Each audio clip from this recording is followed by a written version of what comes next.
Welcome back to the 2021 AG Gaston Virtual Conference, a platform where accomplished leaders, orators, and business owners share their experiences, an environment of celebration, challenge, and empowerment, a place for learning and developing better business practices, an opportunity to inspire the next generation.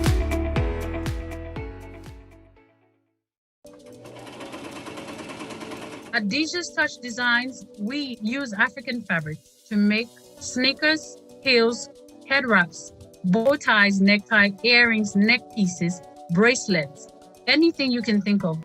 We were making sales like crazy. All of a sudden, COVID hit. It's like, what just happened?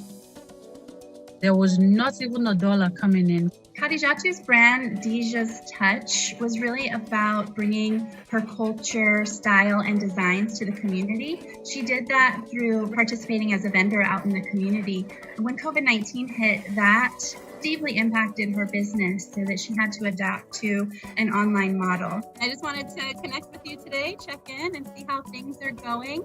It has not been easy since COVID, and now all the girls are home. It's really, really difficult when you don't have the resources and you don't know where to get the resources from to push your business to the next level that it needs to be at. Danielle had been a great help with the help of her organization, IRC, Kiva, and Liz. They've been of a great help to Deja's Touch Design.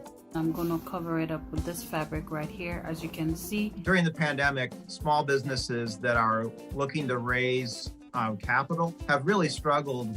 List's $15 million Open for Business Fund grant from Wells Fargo in part allowed us to invest $500,000 in the work of Kiva and allows their entrepreneurs that are raising capital through that online crowdfunding platform to reach their goal twice as fast. The Open for Business Fund was critical to our work as CBFIs. because it provided rapid access to capital. These funds have had a huge impact on Deja's Touch designs, allowing her to adapt and survive these really difficult times.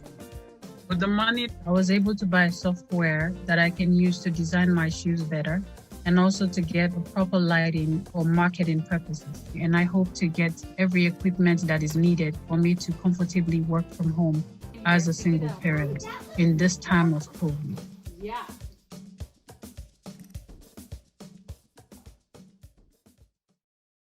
Good afternoon, and welcome to the AG Gaston Conference.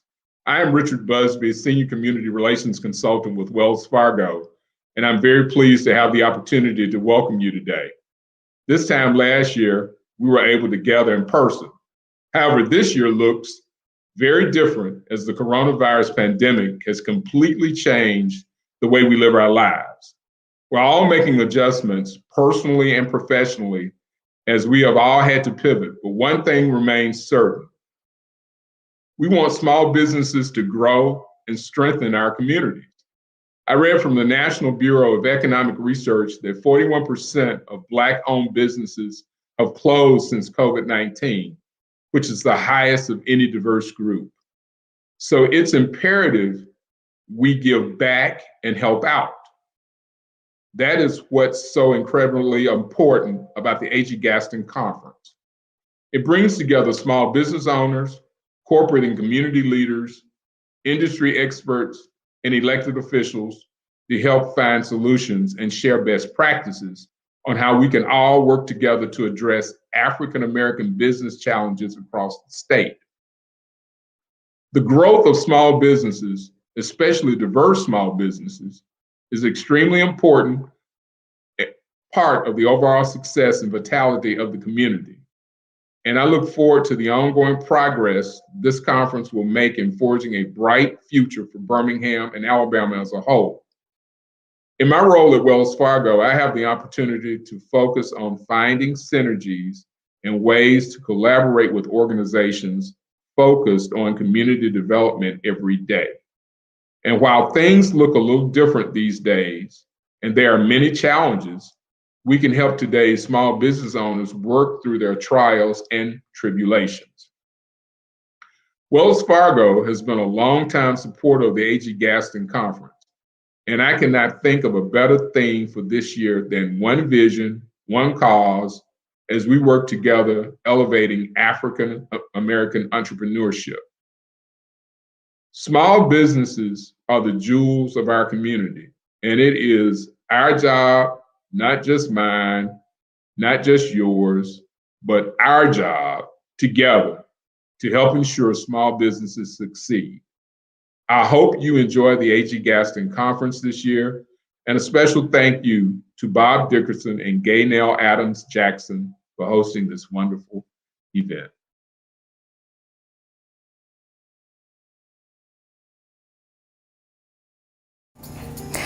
Good morning, and welcome back to the second day of the 17th Annual AG Gaston Conference. Yesterday, we learned all about how to take our Black businesses to new heights and the importance of the Black dollar. I was so inspired by our dynamic guests who educated on topics to provoke change and to bring awareness to so many relevant things happening in our world today. One comment that stood out for me was from Shelley Bell, and she said, "If we can send people to the moon, we have to be able to close the wealth gap."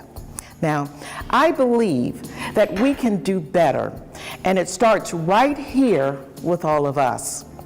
I took quite a few notes, and I guarantee today will be no different. Well, it's about time to get our things started for our second day. So please welcome back to the AG Gaston Conference, this virtual stage, co-host of this conference and Executive Director of the Birmingham Business Resource Center, Bob Dickerson. Bob?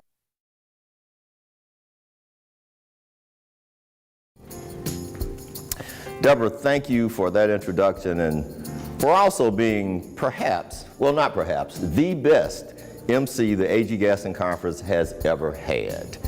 So we're back for the final day of the AG Gaston Conference 2021, and we have so much in store for you today. First, I'd like to acknowledge our sponsors, Regions Bank, Renaissance Bank, BBVA, the Birmingham Times, Wells Fargo, Iberia First Horizon, Alabama Power Company, Discover Bank, PNC Bank, the Birmingham Waterworks Board, Valley Bank, South State Bank, Brassfield and Gorey LLC, Service First Bank, Blue Cross Blue Shield of Alabama, and so many others. Thank you all so much for supporting the AG Gaston Conference and helping to make this virtual event a reality. Now, before we get into the day, I want to remind you that we are in the spirit of giving here at the AG Gaston Conference. So 2 lucky conference attendees will be awarded a free iPad. Here's how to win. Like, share, be present, engage in the comments, and stay tuned for the entire show. We'll be making the announcement close to the end of the conference. So remember, you must be present at that time to win. You must be present at that time to win. So, is everyone ready for another great day? Well, I am. So, let's get started. Please welcome Sam Martin, President of the Birmingham Times, to the virtual stage.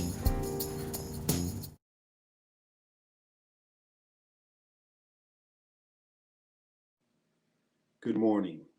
My name is Sam Martin, and I am the President and Publisher of the Birmingham Times. I am so excited to be here with you this morning for the 2021 virtual version of the AG Gaston Conference. I have been President and Publisher of the Birmingham Times for the last 5 years, and one of the first things I did when I took over in this role is establish a relationship with the AG Gaston Conference because of the work that it has done in this community over the last 17 years. We're so excited to be a part of it, and we're so excited to be a part of it again this year. And while we know that it's taken on a different kind of flavor, we know that it's going to have the same kind of impact it's had in past years in helping you be able to come in, get the right information, the kind of information you need to hone your skills and to go out and do great things in this world. Now, we know that A.G. Gaston was a pioneer and that he made an impact not just here in Birmingham, but around the country. And we hope that the information that is given to you as you participate over the next couple of days, yesterday and today, will be the kind of information that will help you go out and make your mark just like A.G. Gaston did. So again, excited to be here, to be with you. We're excited that you are participating, and I wish you well, and have a great conference.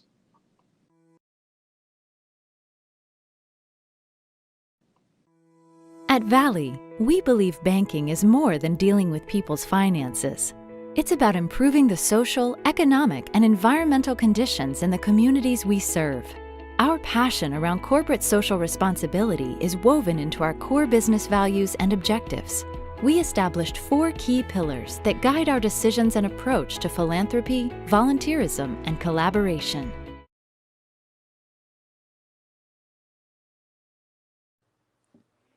Good morning, and welcome to the 17th A.G. Gaston Conference, One Vision, One Cause, Elevating and Empowering African American Entrepreneurs.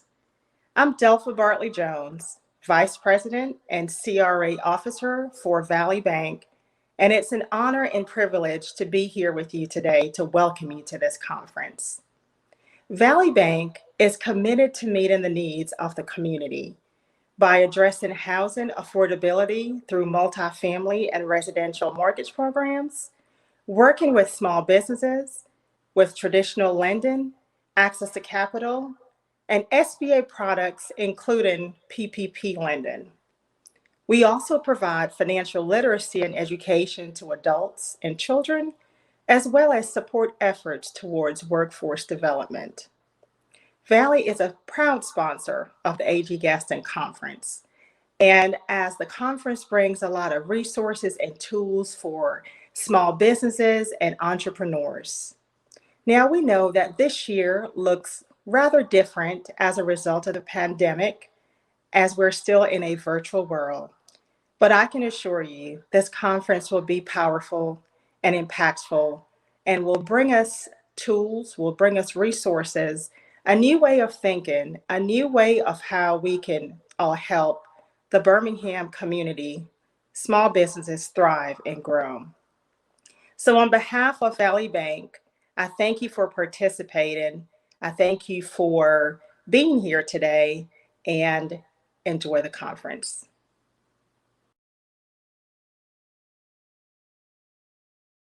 Good morning. I'm Jim Roskowski, President of Discover Bank. I'm excited to be here today as a sponsor of the conference, and also look forward to taking in all the great information and insights that's available from the high-quality speakers featured this year. I believe this conference provides an excellent forum to learn and to take in valuable perspectives, in addition to gaining a better understanding about the African American entrepreneurial ecosystem. The legacy of A.G. Gaston is one of determination and grit. His life's work to channel buying power into Black-owned businesses and to get needed capital into the hands of African Americans to prosper continues today.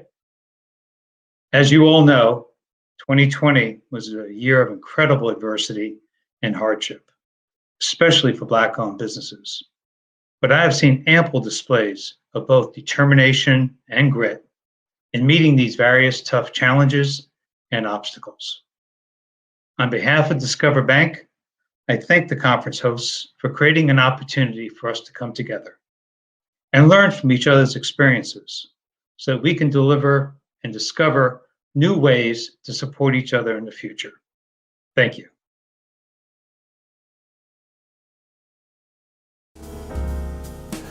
Thanks, Jim, and to our partners at Discover for supporting the 17th Annual A.G. Gaston Conference. It is now my honor to introduce our keynote speaker for this morning.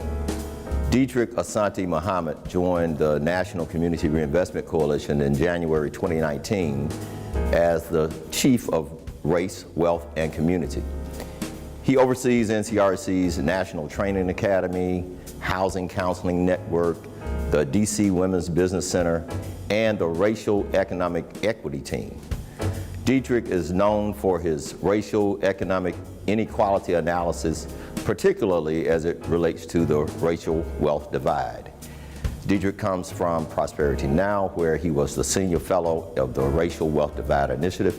Before Prosperity Now, Dietrich worked for the NAACP, where he was the Senior Director of the Economic Department and Executive Director of the Financial Freedom Center. Dietrich has also worked for Reverend Al Sharpton's National Action Network and for the Institute for Policy Studies. Welcome to the A.G. Gaston Conference virtual stage, Dietrich Asante Muhammad.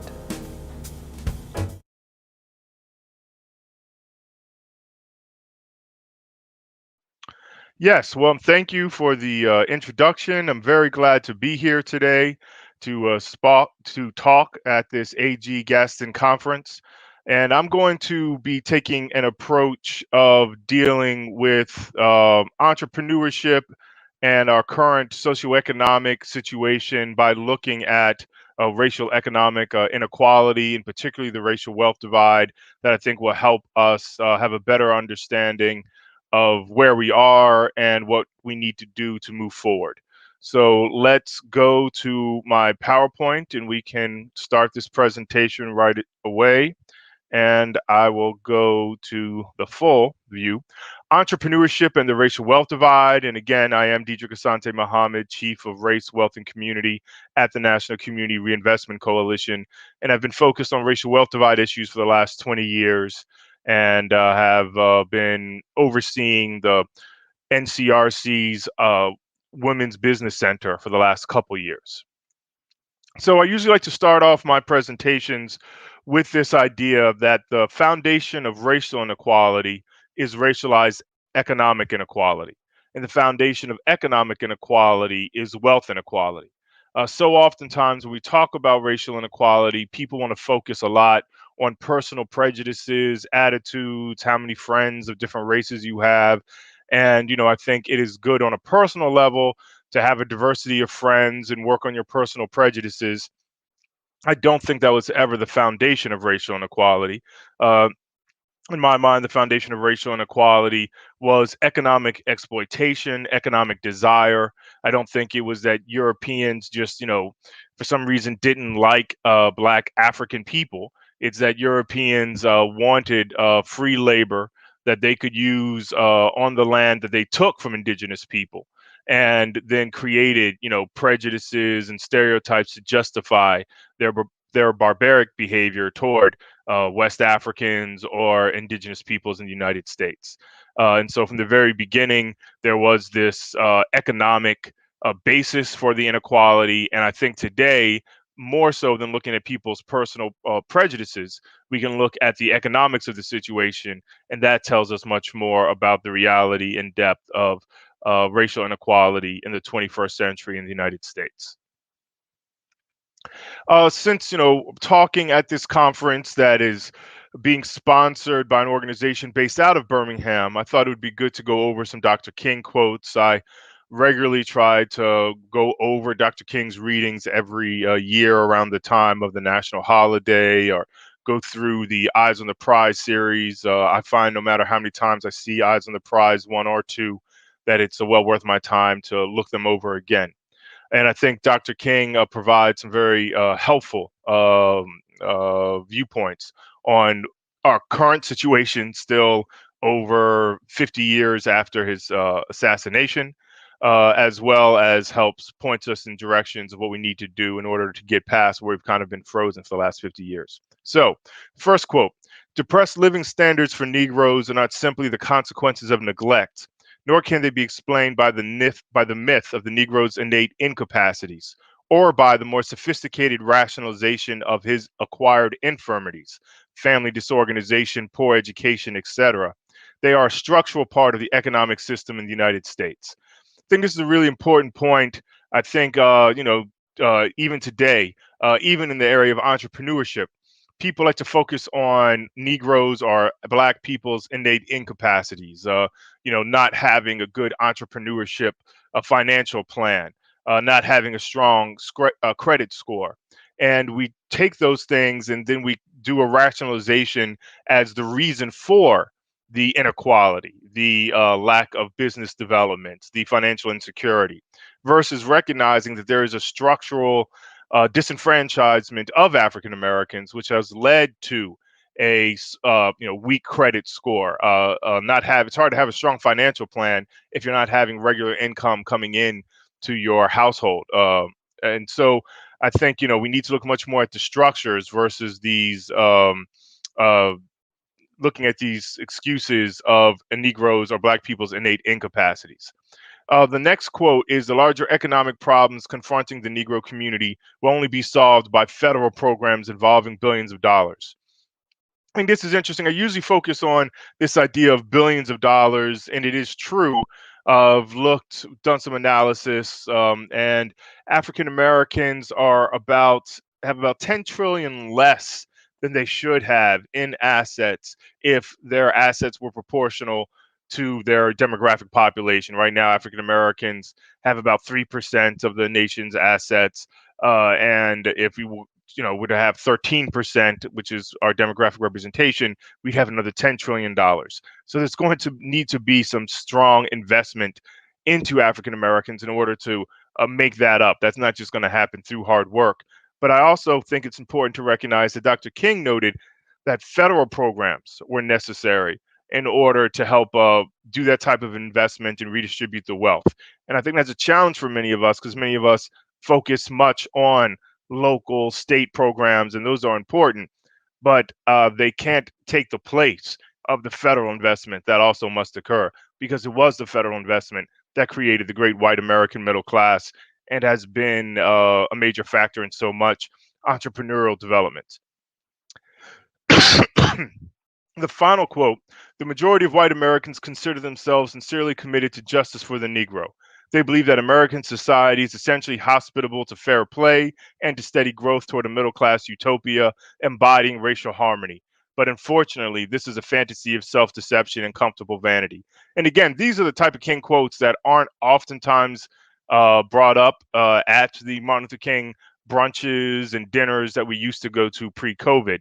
but I think these are the types of quotes that are most helpful in moving us forward today.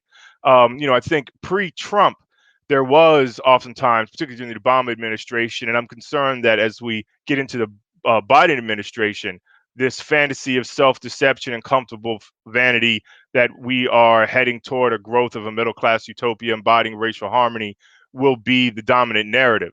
And just, I think it's important to point out, I think my later slides will show this, that, whether Democrat or Republican, black president or white president, there has been very little progress in bridging the racial wealth divide and racial economic inequality as a whole for the last 40 years. I think we saw some of the more significant bridging happen under Lyndon Johnson and Nixon.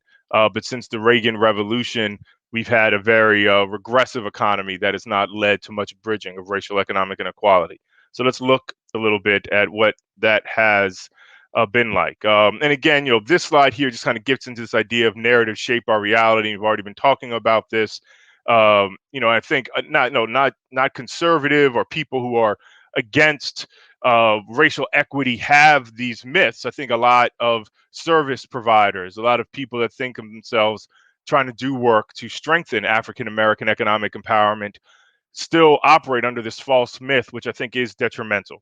And this false myth is there's a system that works and communities of color are doing something wrong in their finances, on the job, and personal decisions.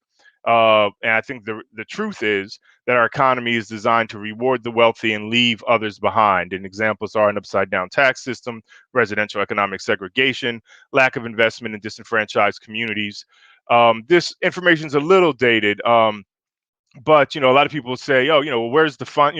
There's not a lot of funding for wealth building programs, which I think we know is not true anymore. We just had last spring, $4 to $6 trillion spent, and that was after a massive tax cut that mostly went to the wealthy. And we're about to Biden's pushing forth another $2 trillion expenditure in order to deal with this COVID crisis. And there's no talk of raising taxes for either of these things. So I think it's clear that a lot of money, trillions, can be found when the country decides there's a national crisis. And I would argue that the racial wealth divide is a national crisis that deserves this type of spending.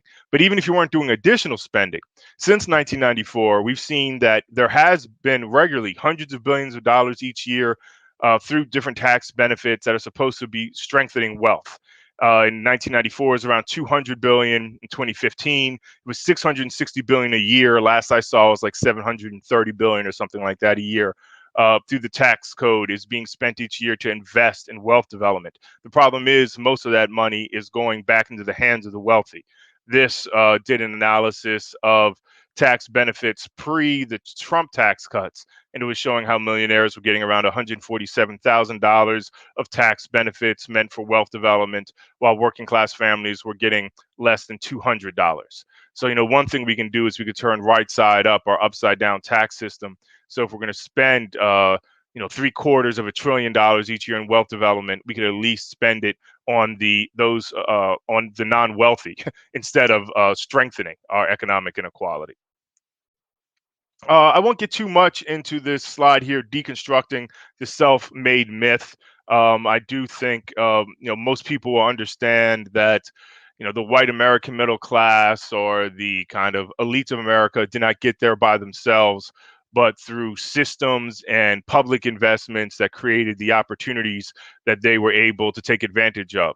And we have not invested that type of infrastructure for African Americans and for the last 40 years of the working class as a whole. We can see between 1947 and 1979, got this great graphic from United for a Fair Economy, that as the great American middle class was really being built, we had what I call a progressive economy. That is, as the economy grew, the lowest income groups saw the greatest growth. So the bottom 20% saw 118, let's say 120% growth in income between 47 and 79. The top 5% saw good growth, 86%, but the bottom 20% saw stronger growth. This is what I'd call a progressively growing economy. Since 1979 to 2008, we've had what I call a regressive economy. and that is the bottom 20% of America, bottom 20% in terms of income, saw their incomes actually decrease by 7%, and the top 5% saw their income increase by 73%.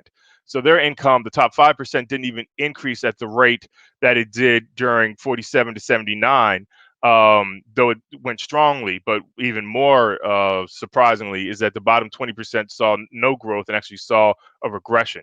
Then the big tree you see there on the side, that represents the top 1% during our regressive years before the Great Recession. And they saw an increase of 224%.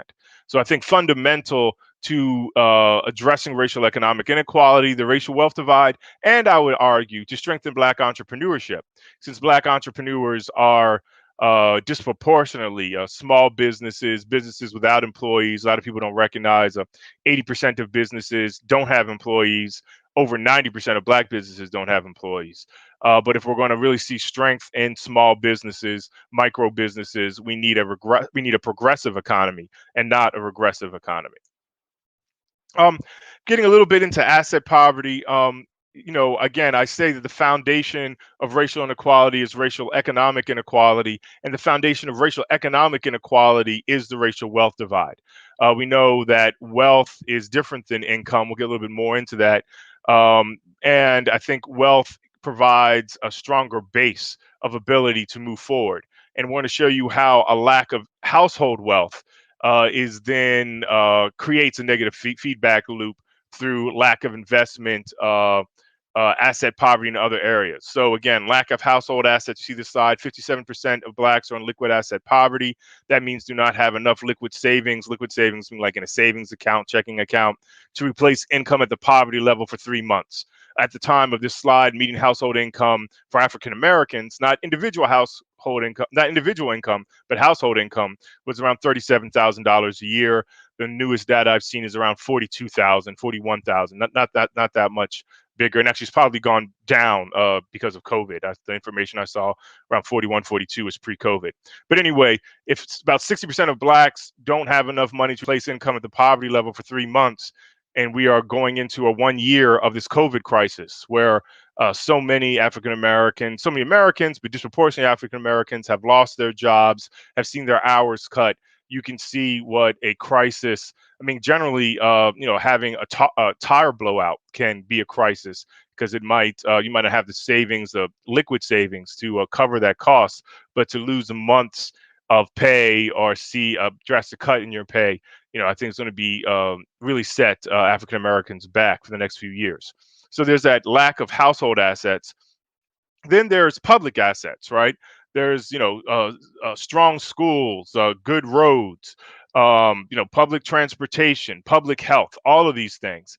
And a lot of countries, particularly Western European countries, the way they try to make sure there's economic mobility is they ensure that there's strong public assets for households that have low individual assets. But in our country, our strongest public assets are left for the wealthier, higher income Americans. So we're actually doubling down on those who are in asset poverty. So you have individual house asset poverty, and then you're going to get weaker public assets, weaker safe spaces outside, weaker schools, weaker public safety, weaker connection to job opportunities. All these things, we're doubling down on asset poverty. And then there's inferior service from the market. A lot of people have heard this phrase that it's expensive to be poor.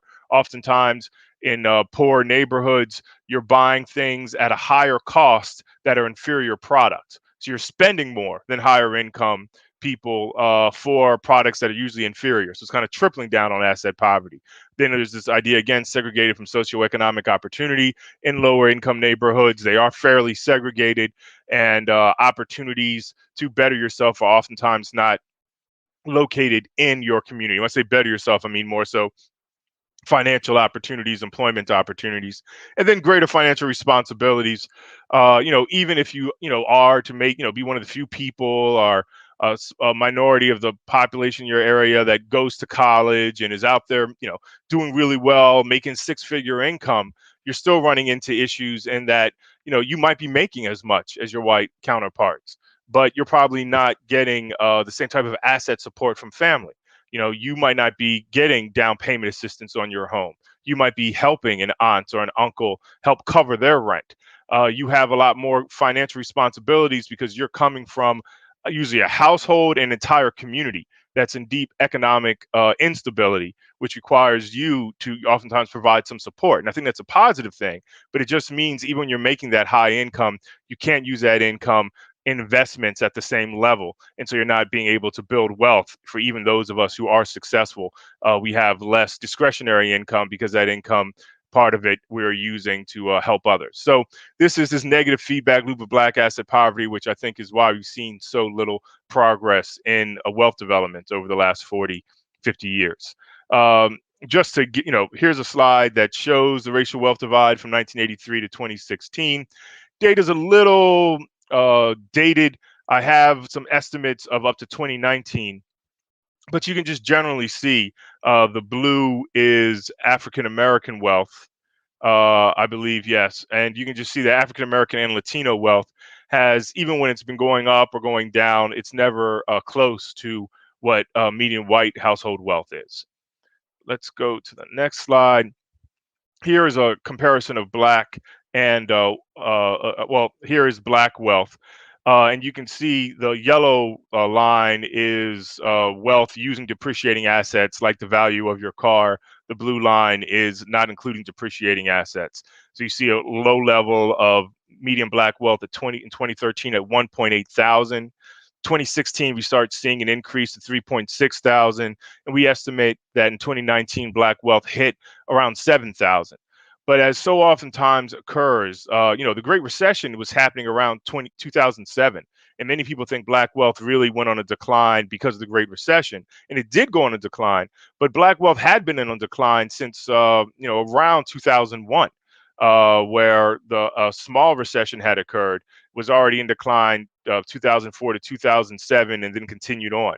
So I think just as we're starting to pull out a little bit and have very small amounts of wealth, $7,000, I'm worried that the COVID recession will get us back down to record low levels of wealth. And again, most of us know that wealth and capital is the founding block of strong entrepreneurship.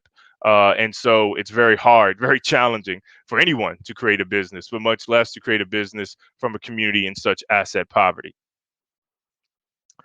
Disconnect between income and wealth. I won't get too much into this because we're running out of time, but just thought it's important to note that, even among the lowest income groups, and if you look at Blacks, whites, Latinos, you can look at earning less than $18,420. People say low income people, it's all the same, they're all poor. Well, yes, but no, because whites have a median wealth for those who are making less than $18,420 a year in a household of $3,000. That's not a lot of money, but it's a lot more money than the $0 of median wealth that Blacks and Latinos have. So at every level, and the same is true at high income. For the highest 20% income earners, over 100 and let's say $5,000, you see median wealth for whites is $444,000, while for Blacks is $185,000. So you still have almost, more than double the wealth for whites at the highest income levels. And then race, education, and wealth. The only thing I'll just highlight here is that you'll see that whites with a 4-year degree, whites with a high school diploma, GED, their median wealth is $64,200. And that's almost twice the wealth of Blacks and Latinos with 4-year degrees, $37,600, $32,600. So we see that education does not bridge the racial wealth divide, though, of course, the more education you have in general, the more wealth you do develop. Don't have time to get so much into the different categories of wealth. Home ownership is the primary source of wealth for most Americans. If you look at unincorporated business equity and other real estate, for all people, that's about 30.5% of a wealth portfolio. But if you look for the middle 60%, which is most of America, you see that unincorporated business equity and other real estate's only 8% of wealth. So for most Americans, wealth is not a primary source of their assets. And I think there needs to be a lot of research and analysis as to how can we make entrepreneurship more of a wealth building component of the middle Americans, a wealth portfolio, and in particular, African Americans and Latinos who have such strong wealth inequalities as compared to whites.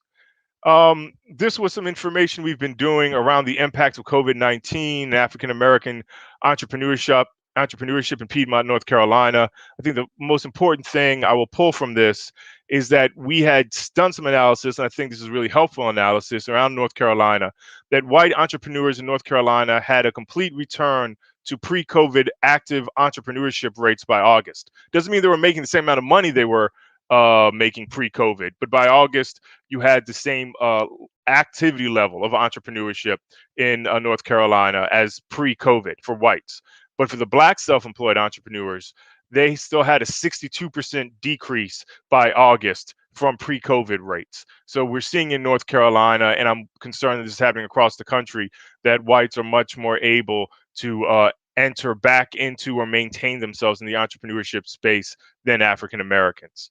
We'll wrap this up with, the Brookings report did an interesting put out an interesting report this last December called to expand the economy, invest in Black businesses, had several recommendations, increase Black home ownership. I think that's very fundamental. Most people start their firms using their personal wealth, and equity in their home is the largest source of wealth. African American home ownership is around 42% versus whites, which is around 72%. So we need to nail down strengthening Black home ownership. We need to do a look at what are the top industries for Black businesses and how do we invest particularly in those. How do we also at the same time strengthen Black entrepreneurship in high growth industries?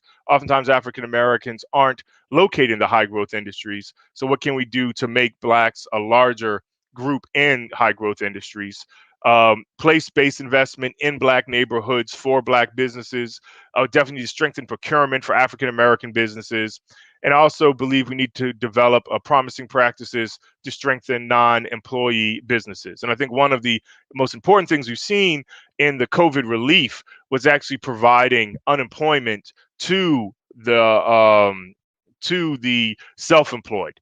The risk of trying to go out there and do self-employment, and then if it doesn't work, you can't even get unemployment, is, really, I think, helps damper the ability for people with low amounts of wealth to get into the entrepreneurship space. I'm hoping one thing we can take from COVID time is that we can keep the idea and keep the practice of that self-employed people should get benefits of unemployment. Tapestry of Black Business Ownership in America by AEO does a great analysis of what are the different areas where African Americans disproportionately are. I recommend everyone to look at that. And then finally, if you're looking for more information, you can please check out the NCRC website. You can check out inequality.org that has a section on the racial wealth divide. You can check me out on Twitter. You can check out the Facebook page, facebook.com/racial wealth divide. Thank you all for your time, and I hope this information was helpful.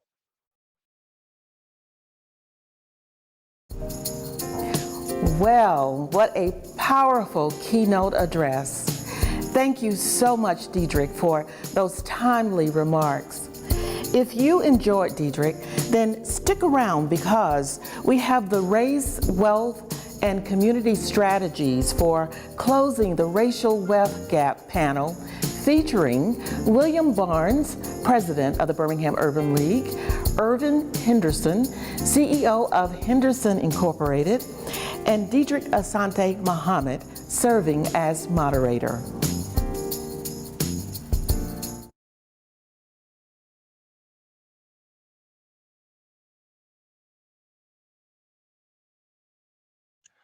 Well, thank you, and I'm glad to be here. My name is Diedrich Asante Muhammad. I am Chief of Race, Wealth, and Community at the National Community Reinvestment Coalition, and glad here to be part of this conference and to lead a conversation around race, wealth, and community strategies for closing the racial wealth gap. We have two great panelists who I think are going to bring a lot of insight to the issue of what it takes to address the racial wealth divide and what can be done at the local level and what can be done in this context of COVID, changing politics, a weak economy, and a kind of ever ongoing racial wealth divide. Our first panelist is Williams Barnes, president of the Birmingham Urban League. Mr. Barnes brings more than 16 years of management experience, community and government relations, fundraising, finance, organizational restructuring, and branding to the table. He served on boards for several local organizations, include the Birmingham Urban League Young Professionals, National Urban League Young Professionals, Jefferson County Personnel Council, Birmingham Education Foundation, Birmingham Urban League, and National Forum for Black Public Administrators. The Birmingham Urban League is an affiliate of the National Urban League, the nation's oldest and largest community-based movement. The Birmingham Urban League also works to assist all racial and ethnic groups in achieving social and economic equality. So, Mr. Barnes, thank you for being part of our panel. Hey, man, great to be here. Great to be here. Yes, sir. And now we're going to introduce a man that I've known for quite a while, Mr. Irvin Henderson. Irvin Henderson is the principal of Henderson and Company, a consulting firm and development company with particular expertise in the areas of community development, commercial, residential, and enterprise development. He is a former president and CEO of Henderson Financial Services and former CEO of Gateway Community Development. Mr. Henderson is chair of the National Trust Community Investment Corporation, a trustee of the CRA Fund, past chair and current executive committee member of the National Community Reinvestment Coalition, where I've known him for quite a while, as he's also served in the advisory board for the Race, Wealth, and Community Division. Thank you, Mr. Henderson, for being a part of this conversation. Good afternoon, and I am glad to be here with two gentlemen who I love and respect. Thank you so much. Great, great. So let's start off with, I'd like to have each of you talk a little bit about the work you were focused on pre the COVID crisis hitting your area, and then discuss how the COVID crisis has affected your work over the last year. One thing I put forward is that COVID has changed a lot of things, but we also must remember that a lot of the economic stability, economic challenges that we see today, we were seeing pre-COVID. Right, but they might have manifested itself a little bit differently today. So let's start with Mr. Barnes. Well, listen, I can't tell you, and I think that everyone knows that that COVID has affected our communities much more heavily, more particularly in the African American community and people of color. And prior to COVID, just directly to answer your question, we were heavily focused at that point in time of helping folks with home ownership. Making sure that we were connecting folks that were looking for job opportunities, getting them trained up, getting them retooled, and really focusing on closing the educational gap within the inner city schools. What we found is that when COVID hit, it just was astronomically, times 10, times 100. And so we had to really ramp up our efforts more immediately right after COVID, I'd say around March of 2020. We did have to change our focus a little bit because what we found is that the most immediate needs, which was addressing food insecurities and making sure that folks were able to pay their bills, their utilities, their home, their mortgage, their rental, that was the biggest focus. And if we remember, schools were out. And so what we found ourselves doing as we talked through what the family unit actually needed was the issue of the students then being able to keep up academically as they tried to go back into the system. We already are very concerned. The National Urban League posts a State of Black America report every year. And every year we recognize that there is a widening of the educational gap. There's a widening of the wealth gap. And so we were so heavily focused on the fact that we wanted to be sure that more particularly inner city youth, more particularly people of color, more particularly African Americans, were supported in making sure that the gap didn't widen. As a matter of fact, we were still trying to scramble to ensure we close the gap even during this time.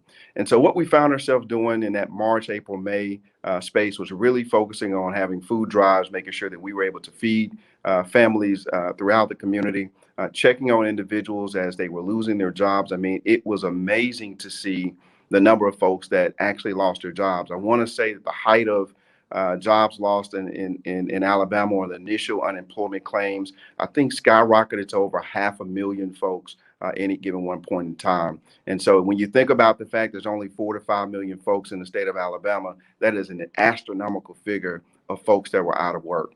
Where we are today is that we're fortunate enough to— But actually, if you don't mind, just give me 1 second, Mr. Barnes, because I'd like to hear a little bit from Mr. Henderson first about that past experience and then move up to where we are today, if that Yeah, works for you. that's fine. Absolutely. Very good. So yes, Mr. Anderson, if you could talk to us a little bit about the work you were working on, pre-COVID, and then how that affected your work as the COVID crisis really hit your area.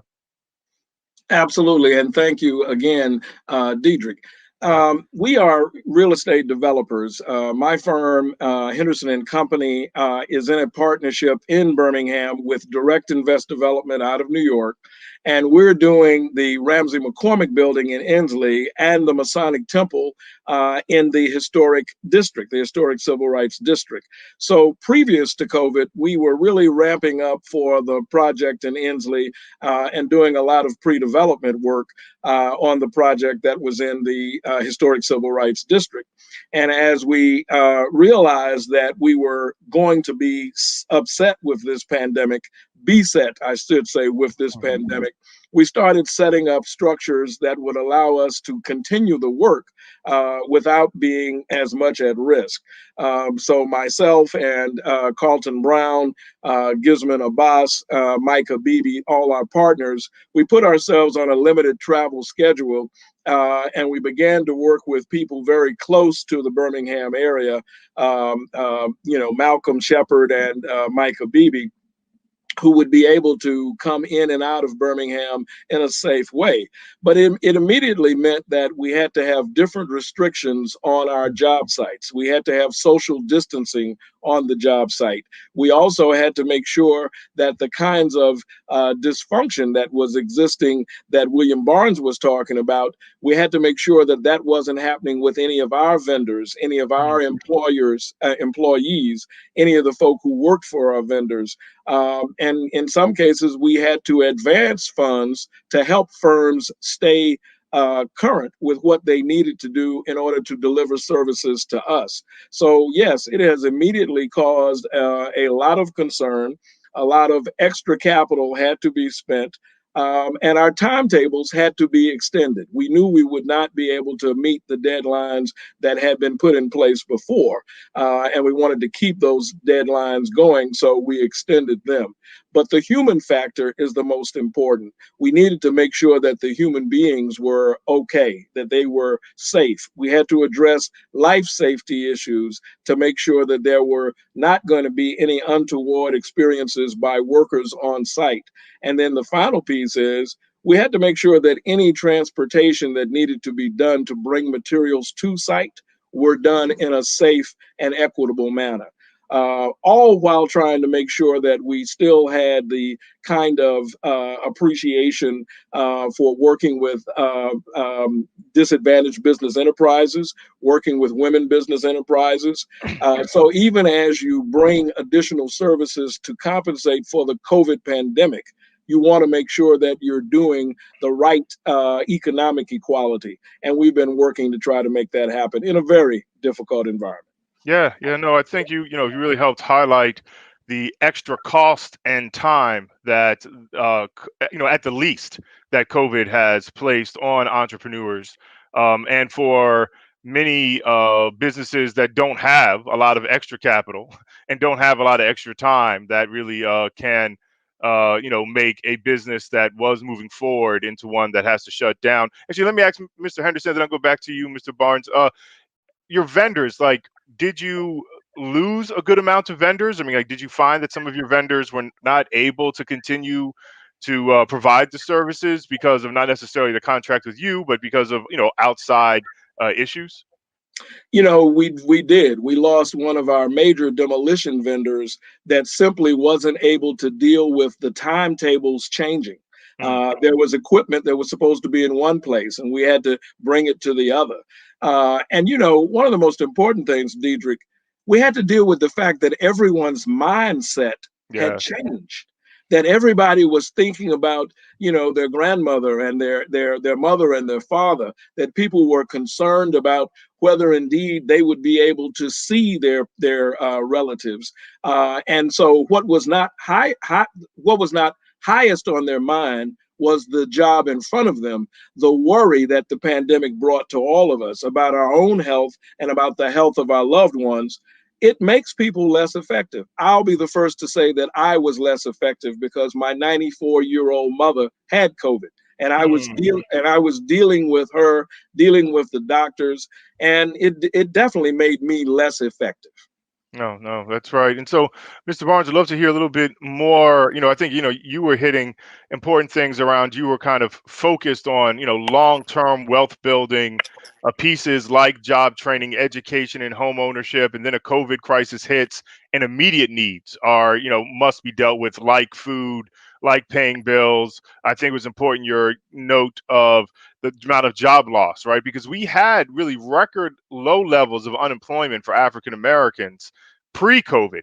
And then once COVID hit, you see that we went back to our recessionary high level. So love to hear a little bit more as, your pivot from trying to do the long-term work, which I'm sure you all are still trying to do, but having to pivot to do immediate kind of crisis intervention work. Yeah, so tying back to entrepreneurs, one of the things that we saw is particularly when you talk about our people of color and here in Birmingham is that a lot of our folks have mom and pop shops. They're 1, 2 employee type of organizations. They're the president CEO as well as the janitor in their organization, and they did not have the resources to tap into to survive. You think about all the number of barber shops and folks in salons and basically doing hair.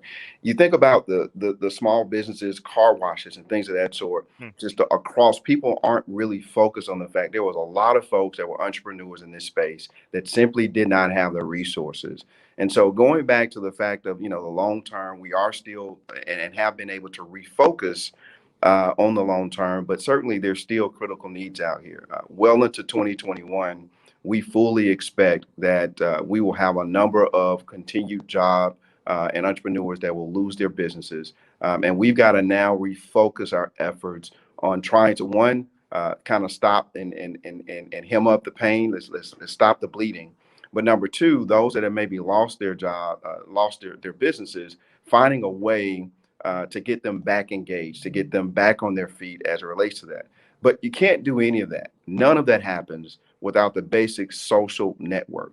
You can't do that if they can't, find ways to keep their mortgage paid up, their rent paid up. You can't do it if they can't afford to feed their families and there are no jobs available to do so. And so, what I found is that a lot of entrepreneurs are having to go back into the workforce themselves. They're having to retool, basically come up with another skill set so that they can then provide for their families and then kind of come back and reassess how they began to start again. And so that's some of the focus that we have. We had about 7 or 8. We had a small entrepreneurship incubator here at the Urban League. And right at when the pandemic hit, I think I would say that only 1 or 2 of those businesses actually are still in existence today. And so that means that we lost the others because they just simply couldn't work. We had a firm in here that did a lot of media work, photography and things of that sort. Well, of course, we know that that's not something that folks were very interested in or able to do during the pandemic and during the height of the pandemic. And so we understand that there is a huge amount of devastation in these communities, and we're working to try to be sure that we provide that support, both on the social front, because that's what's most important, those critical needs from our perspective, but also now focusing on, well, how do we get those businesses back operational? Are we able to find a location for them to be able to open back up if necessary? There are a lot of businesses that we own that you can't do from the house. In addition to that, And just on that point, I mean, so many the of the entrepreneurship activities that African Americans in particular are focused on are direct service businesses that and that you can't just do through the internet or that you oftentimes cannot do through the internet. So please continue. Yeah, I mean, absolutely. And so what we wanted to do is to look at the technology, those that could do it, looking at, well, what can we do? For instance, with the barber, how many of these barbers or salons have apps that allow folks to be able to set appointments, right? And so then, of course, the question would be, well, where do you have, if you lost your shop, how do we find a location for you to be able to do this safe and effectively so that you can continue to earn money? And actually, one thing I just wonder if I have 2 questions. One on the barbershop thing is interesting. I found, at least locally in my area, I'm in Maryland, that a lot of individual barbers left shops and just started cutting by themselves, found a small place because, instead of having 10 barbers and 20 people coming in all day. It was one person in their house or in some area they'd rent out. Just wondering if we're seeing, if that's something that's beyond my little local area. And then wondering too, if you could describe a little bit, how much did Alabama shut down? Like, I mean, did kids continue to go to school? Because one weird thing about this crisis is it can vary very much place to place. I know, Yeah. here in Maryland, where I'm from, my kids have not been in their school since last March. Like, they haven't had one day in school.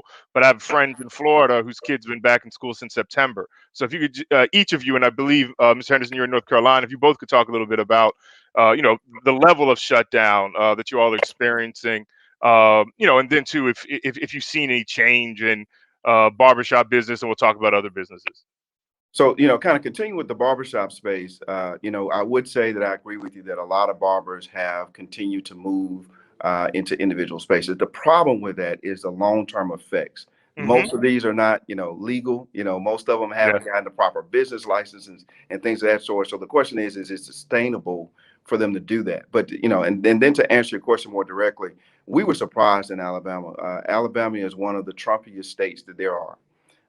But our governor, I'd say, walked the line. We actually did close down. We still have a mandated mask order in place, and so I applaud the governor for doing that. We now have a hybrid model of kids going back to school, but mainly in our urban communities, more particularly in Birmingham. Since the Christmas break, they have determined not to allow any kids back into the school system, and so everybody is remote learning. And so that's the extent of what we've seen in terms of shutdown. Early on in the pandemic, all non-essential businesses were closed down. And so after a while, they began to kind of lift those restrictions and try to get back in. And so I'd say that there was a modest response to the pandemic. That there are some things that we can praise the state for doing. Very good, Mr. Henderson. Yeah, here in North Carolina, we've had fits and starts. The governor has done a great job with the mandate for the mask and certainly a social distancing mandate. And we did go through a very significant shutdown of everything. And that allowed us to get control on the pandemic for a while, control on the virus for a while. Unfortunately, as we began to open back up, we experienced an increase in the virus that was greater than the initial increase. And so we then did, as I said, fits and starts. We closed down some things and left others open. In terms of the schools, it's been a difference of system to system. And that has been very confusing for parents, who may work in one jurisdiction and have kids going to school in another, and those things may not match up. You may think that your system is going back when it's not, and then you still are supposed to be responsible for your work duties, but you've still got your kids. When we do conference calls with our vendors, with our consultants, with our attorneys, accountants, they all have their children around them. And sometimes the conversation is interrupted by an instruction that must be given from the parent to the child who's doing the at-home schooling. So parents, I think when we look at this, parents are huge victims of the pandemic because they've had to stretch themselves in so many different ways, and they have the same worries and concerns that the rest of us do.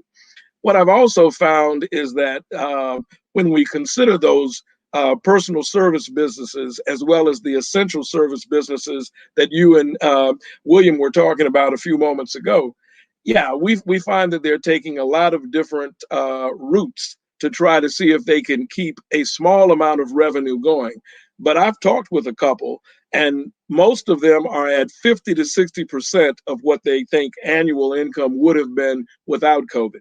Well, now, those of us that are in business, we know if you lose 50% of your revenue, there's no profit and you may go under. No, actually, just one point on that. It's like there's a lot of debate about whether businesses should be allowed open or closed. But sometimes that can be mute because businesses can be allowed to open. But if you lose 50%, even many businesses, if you lose 20% of your annual income, you can't afford to stay open. But just please continue on, Mr. Henderson. No, you're exactly right. Most businesses' profit margin is somewhere in the 20% margin if they're lucky. So if you Yeah, lose 50%, you're underwater. But as yeah, you mentioned, if you lose 20%, you may be operating a for-profit business that has now become a nonprofit. yes, sir. And most owners pay themselves out of profits. So that means that the business may be continuing, but your personal revenue stream has been cut. So the impact has been incredible. And as I've talked with my partners, I mean, I have a partner that's been doing homeschooling, and literally you can see a difference in the production of his work because of the amount of time he has to spend with family. Yes.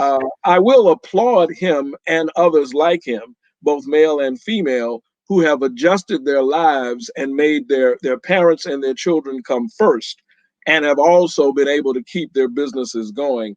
I think that's something that President Joseph Biden will speak to, is that we have to take our hats off to all Americans who've adjusted themselves in Mhm. such a way that they've been able to keep going. We still need to have an opportunity for folks to have the American dream.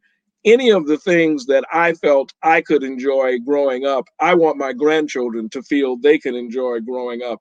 And I refuse to accept that their world has to be less than. We just have to work harder, and we're No, going to do it.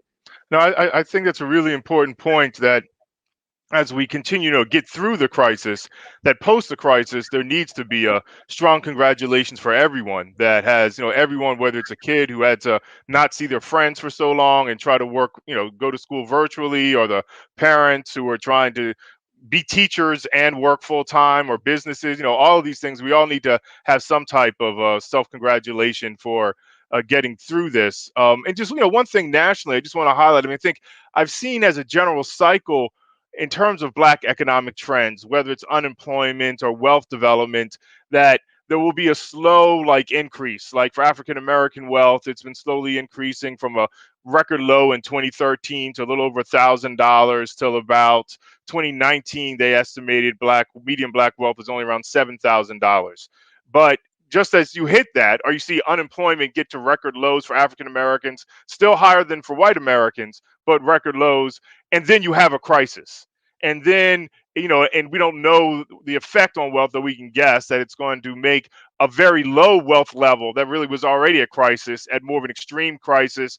Unemployment, we're going to lose the gains we had and be further from equity. And so I think all that speaks to why we need such robust focus in recovery, to not recovery, not to not to not to recover to the inequality we had pre-COVID, but we're trying to actually not just recover, but build new ground in having some type of equity. And I guess on that note, there were some big federal programs that occurred, some PPP loans, increases in unemployment, these types of things. Did you, and actually just giving out some money to locals, did you all see those things having some positive effects in your local communities? I appreciate you jumping back in on that, because that's exactly the point I wanted to get back to. This is a point of scolding. I do want to applaud all Americans, and more particularly the resiliences of our communities. But we have a real problem, and there's a lot of lessons learned. And the primary lesson learned from my perspective, and what the work that we were doing for small businesses, is that our paperwork was not in order. So there were so many small businesses that absolutely unable to take advantage of the programs. Hmm.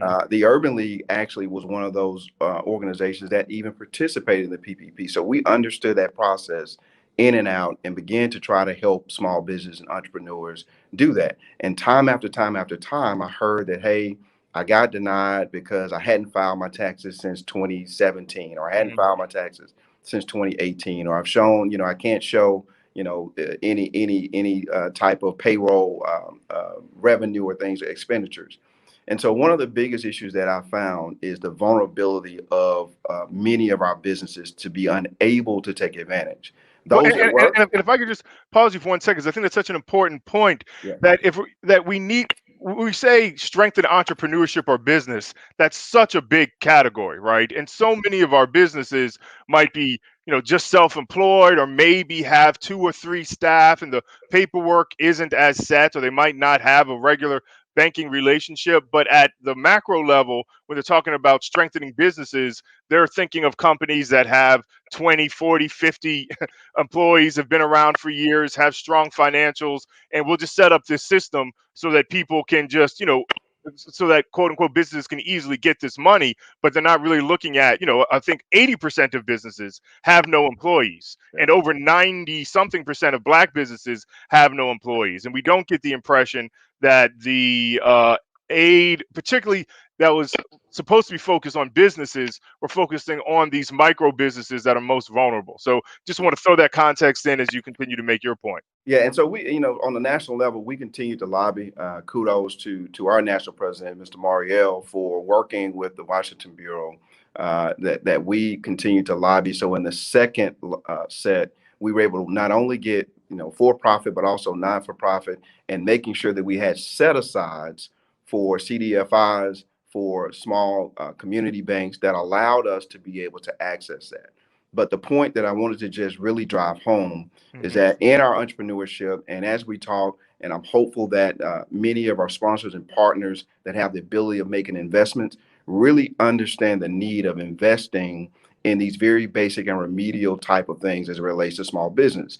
We have a lot of our folks that were entrepreneurs, as you stated, that were below the 20 employees and maybe not even have an employee at all, that still did not have their paperwork right in line, maybe because it was mentorship, maybe because they didn't understand the importance. Well, they sure understand the importance today, because even the state of Alabama had two different cycles. One was $15,000 and the other was $20,000. So that's a total of $35,000 that was available to small business within a 6-month period. And it was over $200 million just for the state, not speaking on the federal dollars. Well, the problem with that is that majority of small businesses, majority of these businesses that didn't have any employees did not have their paperwork in line in order to be able to benefit from that. And so that's a point that we really have to talk about for our service folks, that we're helping in the entrepreneurship space, but also when we're talking about folks that can make a true investment, they need to be making investment in the organizations that can help support entrepreneurs in mentorship and ensuring that they're making sure that their capacity is growing. That's great. Mr. Henderson, do you have anything to add about how some of the federal policies that were passed affected the economic stability of people dealing with this COVID crisis? Well, clearly, as you both so eloquently mentioned, the PPP and the program that was designed around business losses, it definitely helped the substantial businesses. But those businesses that were most at risk, the help did not get down there. And when we design these programs, we need to be able to meet people where they were and where they are. There's no question that what Mr. Barnes is saying, folks need to do a better job of being ready. We 100% agree with that. But we as a society need to understand that if we're dealing with a barber that doesn't have his paperwork together, we still want that individual to thrive. We want them to be able to get to where they have done all of the back office stuff that they need to, and they need access to capital. So as we deal with the programs that were out there, I would love to see more programming that's designed to work with grassroots folks, both to help them have an appreciation for the things that must be done for them to be viable businesses, but also we need to concentrate on expansion. We need to look at every business that we've got, whether it's a business of color or a majority business, that can expand, can create another job, a sustainable job, a quality job, and we need to get that capital to them. If your business is such that you can create an additional job, or you can create more small business opportunities for your brother and sister small businesses, and the lack of access to capital is the only thing that's keeping you from growing, then regardless to some hiccups that you may have had, if your current situation allows you to move forward, we need to bring capital to you. And we need to deploy that capital so that you can create those jobs and create those small business opportunities. I think our country's economic development chops will be based upon taking those that are underserved and bringing them up to a modicum level of service.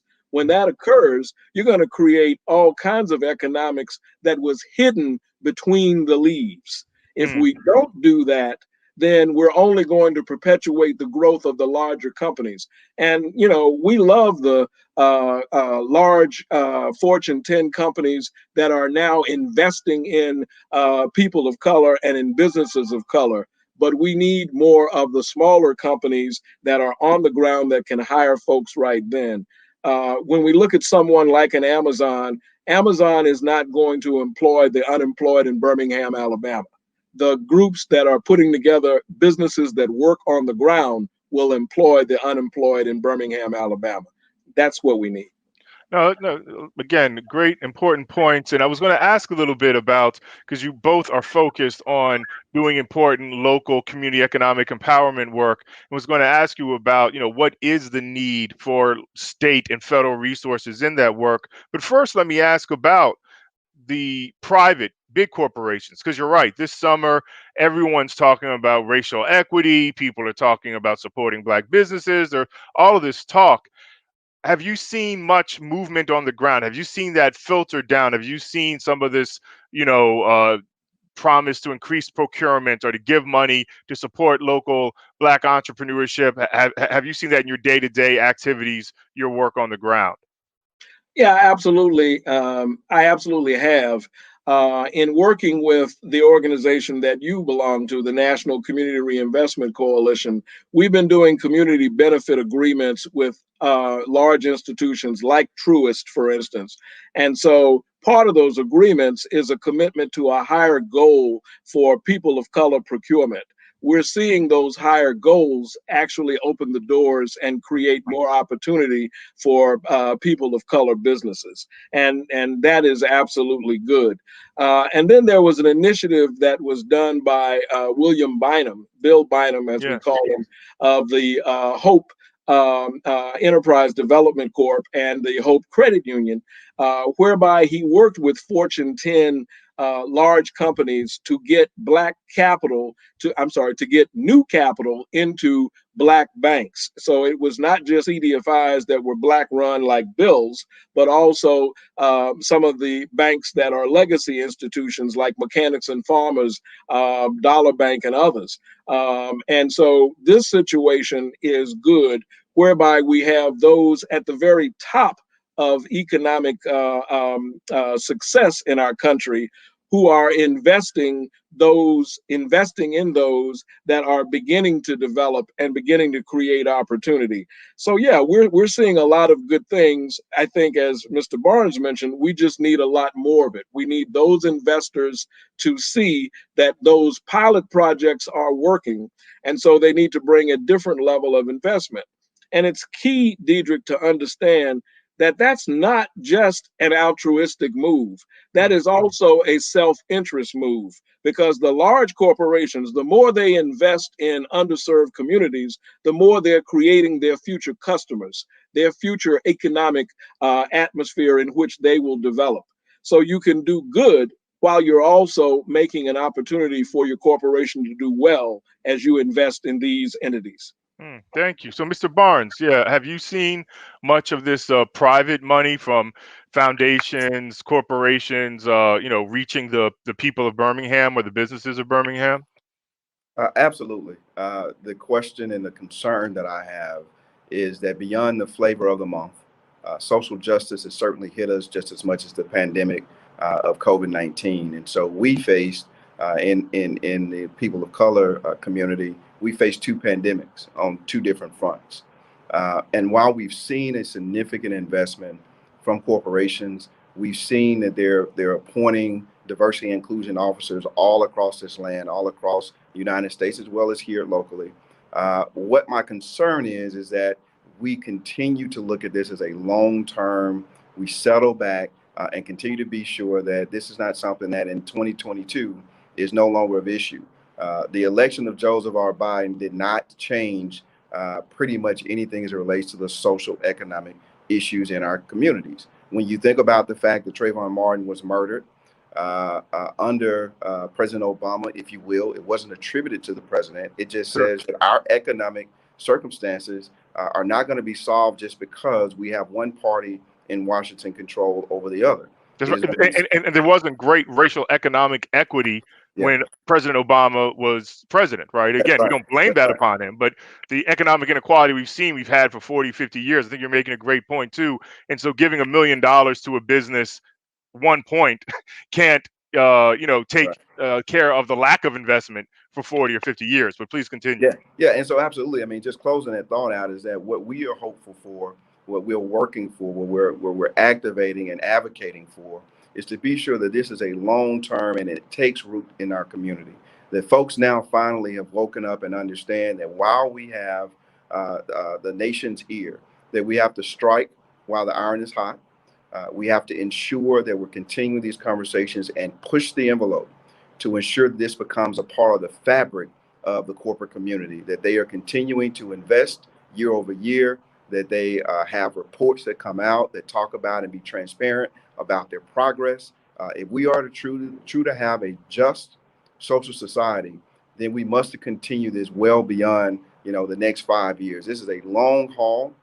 There's got to be a ton of investment that's made. And it's not just money.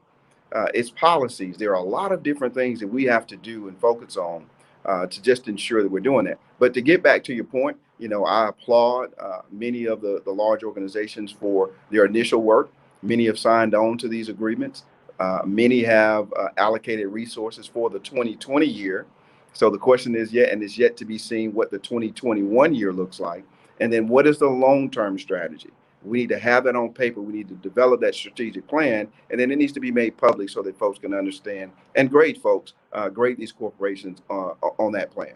No, no, and I like how you brought up that African American communities been facing two pandemics: the COVID pandemic and this long-term pandemic of racial economic inequality. I was listening to a podcast with Dr. Cornel West and Dr. Patricia Rose, and they said, we have a vaccine coming for COVID, but we don't know what the vaccine is for that, white supremacy, racial economic inequality, right, that we've been dealing with a long time.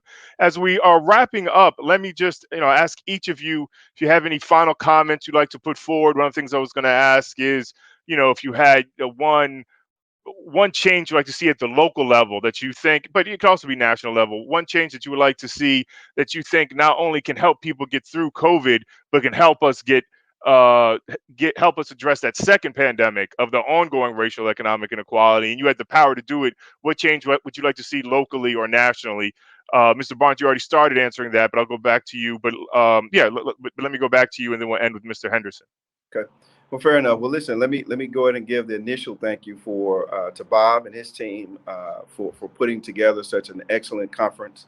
I think that Birmingham is the cradle of the civil rights movement, and so I think that it is very important that we get back to the roots of collaboration. When we talked about, and people will say, well, there were plenty of folks that didn't work together, and I would argue that there were plenty of folks that did work together. And so there's got to be a cross section of the corporate and private community, a cross section of our public elected officials. And one thought about that is that more of our public officials must work together. And I'll repeat that thought. More of our public officials must work together. There's too many of our officials that that I would say are kind of in their corners. They've carved out their niche. And if we're going to tackle this thing together, we've got to all be rowing the same way in the same place. We don't have to like each other. But at the end of the day, in order to get a true movement and really move the needle, it's going to be extremely important that those that are in a position of power, more particularly if you are a person of color. We have a lot of diversity and inclusion officers. We have a lot of vice presidents of operations in these corporations, on foundations, sitting on foundations. Majority of the folks in Birmingham are people of color that are elected officials. And so there is absolutely no reason that we can't come together and really push for social justice and equity in our economic system to be sure that we see this time next year that we've created, 500 new bustling businesses. We've adapted and made sure that these entrepreneurs have what they need going into the 2022 year and beyond. And so I just think that if there's one thing that we had to see, it would be there has to be more collaboration across the board in Birmingham and beyond, because you have to have a regional perspective to be sure that we're really focused on this. Great. Well, thank you so much, Mr. Henderson. If you could give us your closing comments and what you would like to see change if you could? No, absolutely. And I will say that everything that William said was spot on, and he is a great leader, and we should definitely listen to what he's saying. I do want to also give kudos to Bob and all of his staff, Bob Dickerson and all of his staff, for the work they've done putting together this virtual conference and the work that they will continue to do, providing access to capital and technical assistance to the very entrepreneurs that we've been talking about. So our hats off to Bob. And I'll speak to both local and federal very quickly, Diedrich. On a local level, what we need, and we just might as well admit it, we're going to need case management of those that are the most underserved, those that are really having trouble navigating our systems, those that are having trouble navigating the private sector, and those that are having trouble supplying themselves with economic means. We're going to need a case-by-case management approach to help them. And as we do that, we're creating more customers, we're creating more taxpayers, and we're putting ourselves in a position where we can move ahead as a country. So that's local. On the federal level, I think we really have to concentrate on this access to capital issue. And that is, we need programs that are designed to take those businesses that are in a position where they cannot move ahead without more capital. And sometimes they don't need a loan. What they need is they need an equity investment whereby the investor can grow with the business. And I use this example. A gentleman that has a tire shop employs 8 folk, can expand that tire shop to cover 2 more geographies and employ 16 people. They just need the access to capital to do it. They don't need a loan, they need the equity. Well, over the 5 to 8 year period of time that they have that equity grows. So they can give a return to the equity investor of 8 to 10%. So you can make 8% and know that you're growing jobs in small businesses. What a wonderful world. What a wonderful America. But we need that capital to come to people who right now can't get that capital. So equity and case management, working with the families that need the case management, providing the equity to the businesses so they can employ those folks when they do their individual development plan and need their job or their small business.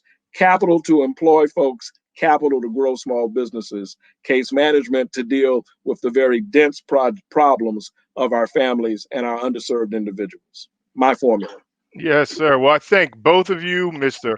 Irvin Henderson, as well as Mr. Williams Barnes, for these great comments. I think I think you all have added a lot to this 2021 AG Gaston virtual conference, and look forward to participating, hopefully, in the 2022 in-person conference and getting back to Birmingham. So thank you both for your participation.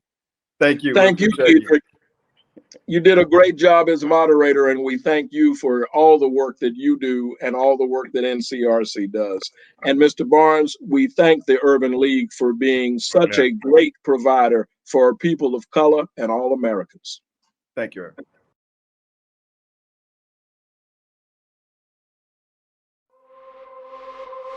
At the center of Alabama Power's core values is our commitment to those we are honored to serve.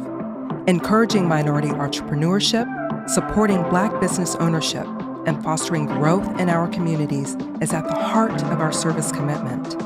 From our parent Southern Company's $50 million grant to provide HBCU students with career readiness through scholarships, internships, leadership development, and access to technology and innovation.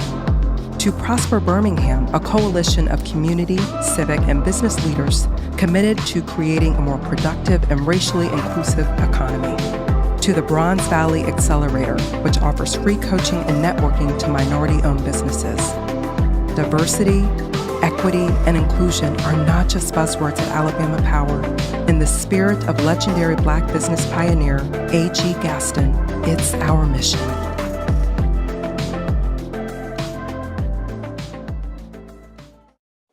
Hello, I'm Mila Calhoun, Vice President of the Birmingham Division for Alabama Power Company.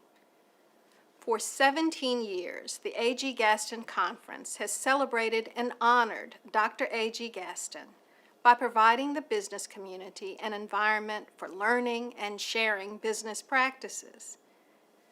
This annual conference brings business leaders of all sectors and sizes into one forum with a goal to inspire and enrich the whole of our business community.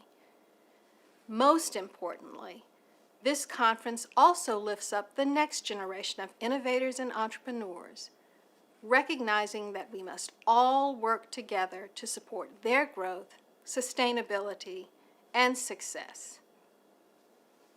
While the global pandemic has affected the physical and social components of this year's conference, our spirit of community has not been affected.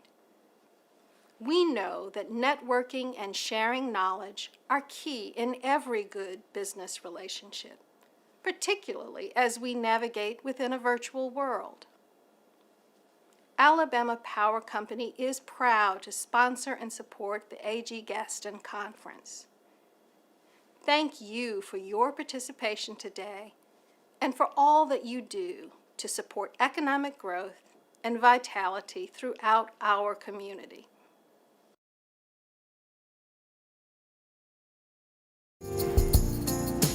Thank you, Myla, and our longtime community partners at Alabama Power for believing in the work that the A.G. Gaston Conference does for our community. It is now my distinct honor to introduce conference co-founder Bob Dickerson's Fireside Chat with National Urban League President and CEO Mark Morial. Bob?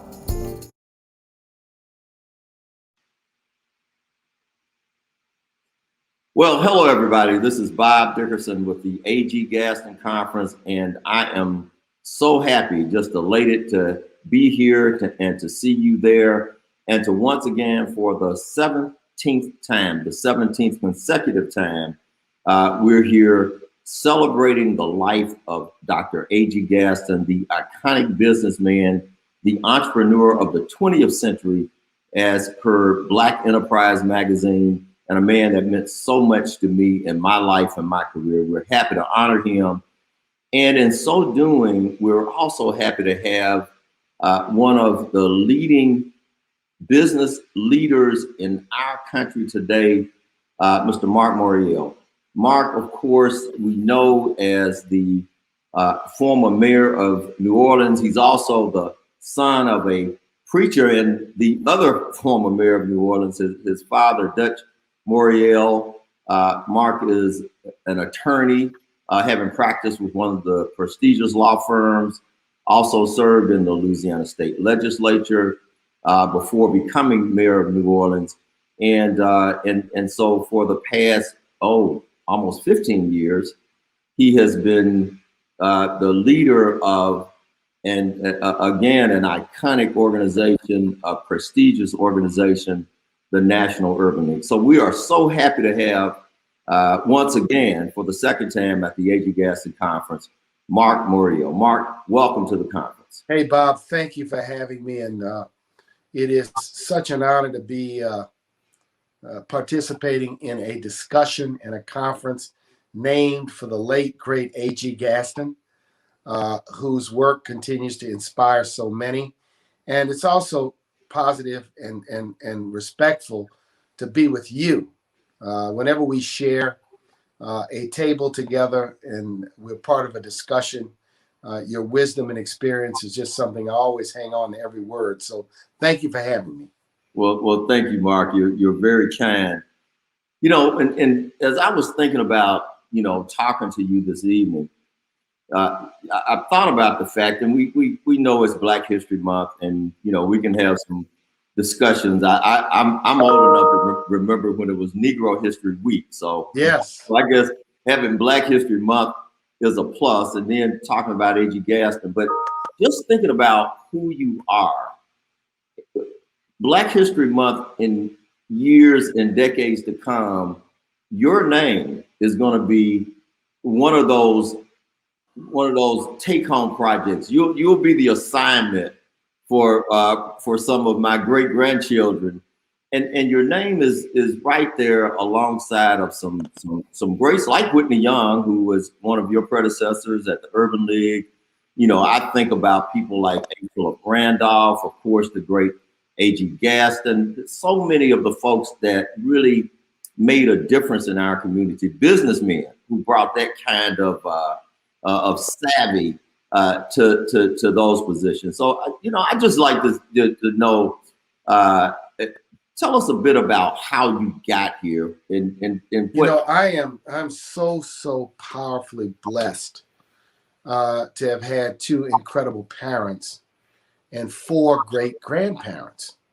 And those parents and those four grandparents participated in raising me, along with uncles and aunts and teachers and coaches. And the community that I grew up in was so powerful. The neighborhood I grew up in, Pontchartrain Park, was a neighborhood of African American business owners and truck drivers and longshoremen and teachers and university administrators. It was a neighborhood built for Black folk, a subdivision built for Black folk in the 1950s, when the city was trying to keep Black folk from moving into white neighborhoods. And that neighborhood I grew up in was quite formative. You know, the observation around business, I watched my grandfather. My grandfather was an incredible man, born the grandson of a slave in St. John the Baptist Parish, Louisiana. Went to Howard University in 1918, finished with a degree in medicine in 1922 and returned to New Orleans, where he became a physician and started an insurance company, Standard Life Insurance Company, which was a lot like the Black life insurance companies of the times and of the days. And as a boy, his medical office was located in the life insurance building. And I remember we would go there and you would go upstairs and there was a big room where all the agents would come and return their money. There were like teller stations in there. And I always got the sense, you know, my grandfather was a very influential man. He was chairman of the board. Everybody addressed him as Dr. Heidel. I grew up in a neighborhood and in a town and in a place where I saw successful Black business owners, insurance company owners. My grandfather was a physician. My father had his own law business. There was an African-American grocery store and meat market where we would purchase meats from. There were an abundance of small Black business owners, right? And what I remembered is they were operating in segregation, but they had their dignity and independence. And they were also strong supporters of civil rights and Black empowerment because they had their independence. You know, they had their independence. Preachers and pastors had a degree of independence if they were full-time pastors. Everyone else in the community worked for someone else. Invariably, they worked for white families or white businesses or mainstream institutions. And so that environment was an inspiration to me to be able to watch and observe these you know, men and some women own and have a sense of pride and command and a sense of community. That was an inspiration to me as a boy growing up. Now, I grew up, the city was emerging from segregation. I ended up going to schools, all of which, when I attended, I was of the first wave of Black students to attend my elementary school, my middle school, and my high school. So I got an opportunity to live in the Black world, go to school in the white world, which was sometimes mean and nasty and harsh, but sometimes nice and supportive as well. And it grew up with a perspective of race and how things were changing in the South, but how the old South continued to hold on. And I think my father's career and my mother's work, my father's career in both civil rights and politics, was really an inspiration to me about how to live a life of purpose. And that's what I decided I wanted to do. I spent 2 years with a big law firm after I got out of law school. I said, you know what? This is a good life if all I want to do is make money. If I want to live a life of purpose, I need to go begin working on my own. I need to build something of my own.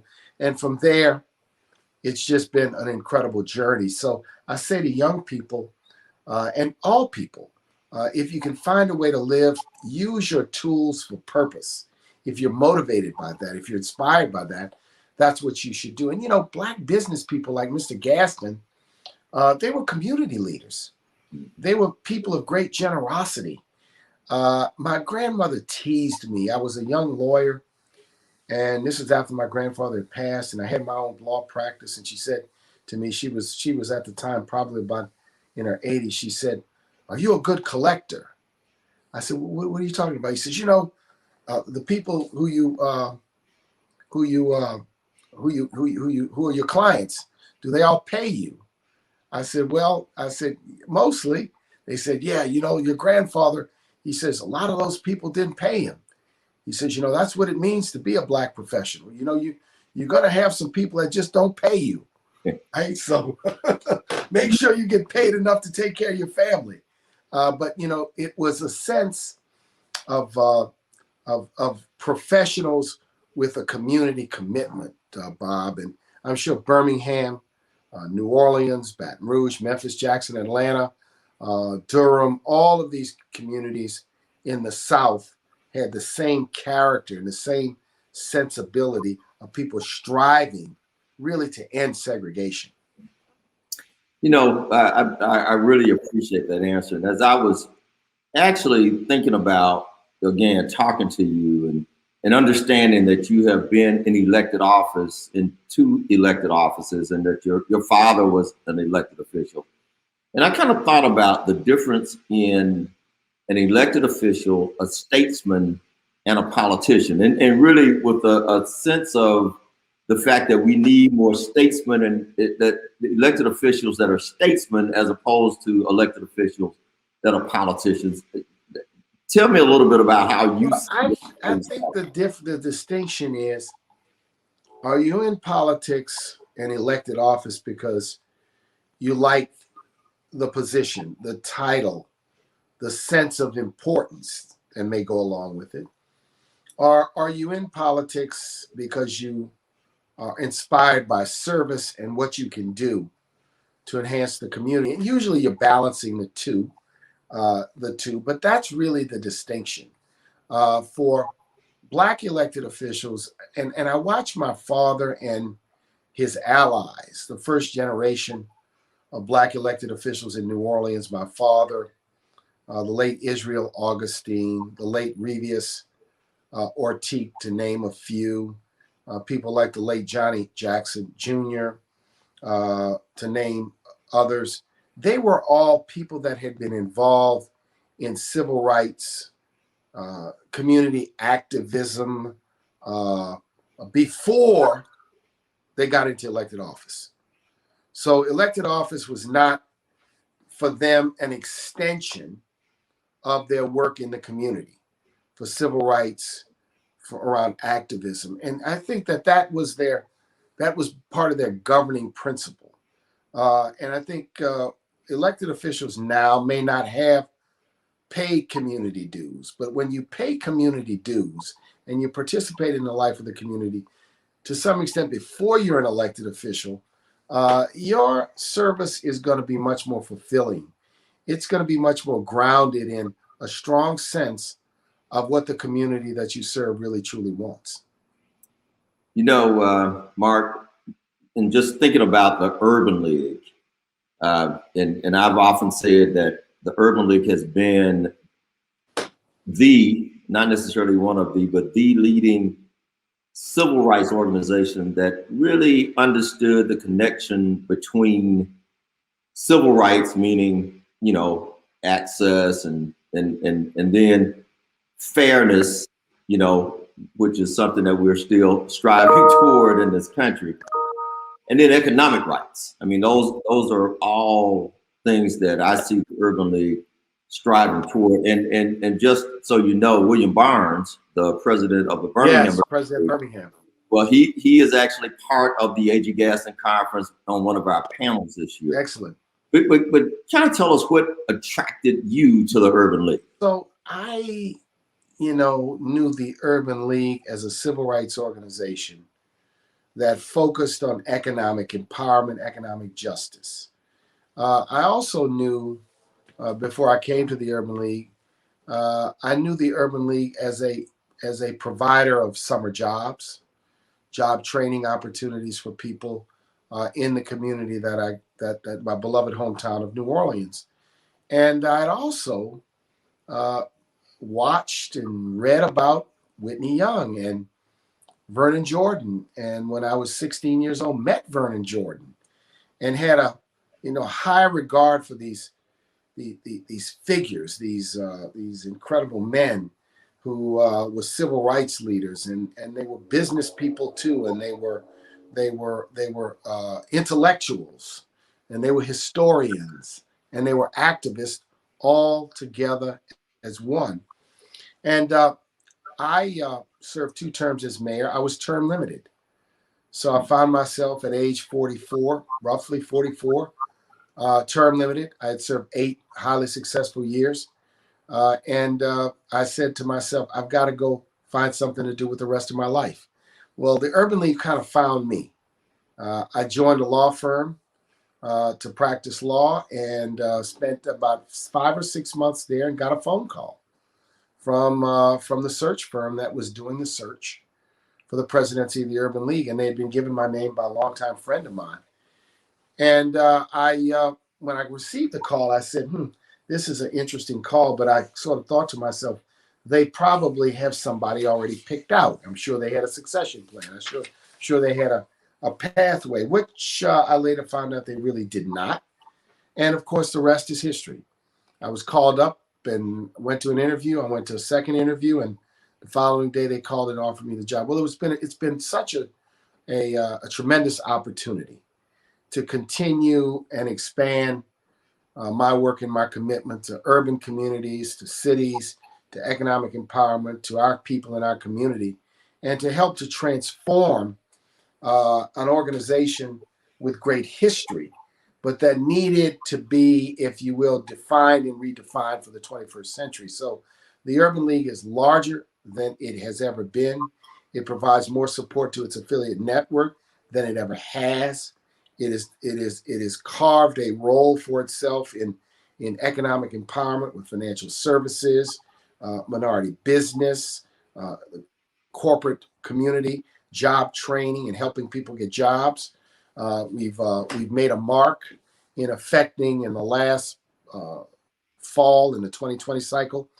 We had one of the largest nonpartisan voter education and get out the vote campaigns of any organization in the country. So we've transformed ourselves. And I always felt when I got elected mayor, my job was to transform the city. And in this job, it was to transform the National Urban League and the Urban League movement. And that's what I'm challenged by, Bob, to take an organization with a proud history that needs a kick up, needs a next step, needs a transformation to be a vehicle in communities. And William Barnes in Birmingham is an example of the kind of new generation leader that Urban League affiliates around the country are attracting, who want to make their mark. They have political savvy, they have some business acumen, but they above and beyond all want to be leaders, and they want to have an impact on the community. And that's been the great excitement, is to watch the transformation of Urban League local affiliates around the nation, from a generation of iconic leaders. We had iconic giants who had led these Urban League affiliates for a long time. They were products of the 1960s and the 1970s. They were Whitney Young and Vernon Jordan disciples. And then it came time that they were to pass on, if you will, the baton in the race. And it's been on my watch that we've tried to make the Urban League appealing and attractive for that new generation of leader, for a new generation through our Young Professionals Auxiliary, and to be activist, but also to be an organization that prides itself on trying to work together with business to make a difference, labor to make a difference, faith community to make a difference, elected officials to make a difference. We keep the mission front and center, Bob. We say no permanent friends, no permanent enemies, just permanent interests. All right. Yeah. So I want to get to talk about your book, The Gumbo Coalition, but before that, I think I'd be remiss if I didn't allow you to talk a bit about the state of Black America, the annual report. I know it's something that I look forward to viewing and reviewing and reading every year. I did a little research. I didn't realize it was 44 years old. That means I must be getting old. But getting young about a minute, Bob. I hope so. I hope you're right. But of course, this year, 2020, was one hell of a year.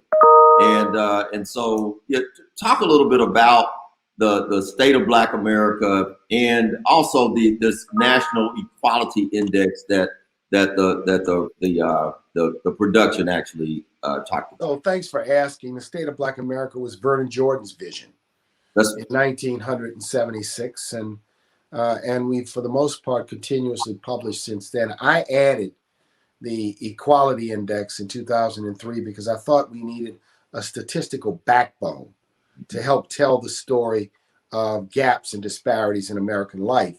So what we do is we publish a report where we measure and comment on the quest for parity in America. And that quest means you have to measure the disparities in economics, in education, in health, in the justice system, in civic engagement. And we measure it and we publish it in an index called the Equality Index, which compares Blacks to whites to Latinos.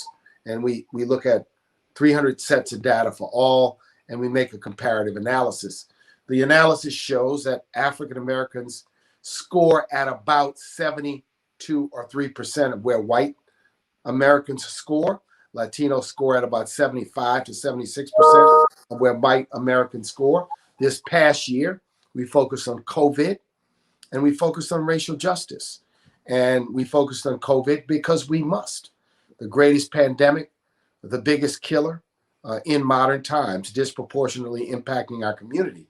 We focus on racial justice because there's been a racial justice moment in America after George Floyd, and understanding how we could take that moment and turn it into a movement is indeed the challenge. So those who are listening, who are interested in the state of Black America, go to stateofblackamerica.org. Go to the National Urban League's website. You can look at the state of Black America for 2020 and also all the way back the last 5 or so years for a comparison of these conditions. And so we look forward to publishing in 2021.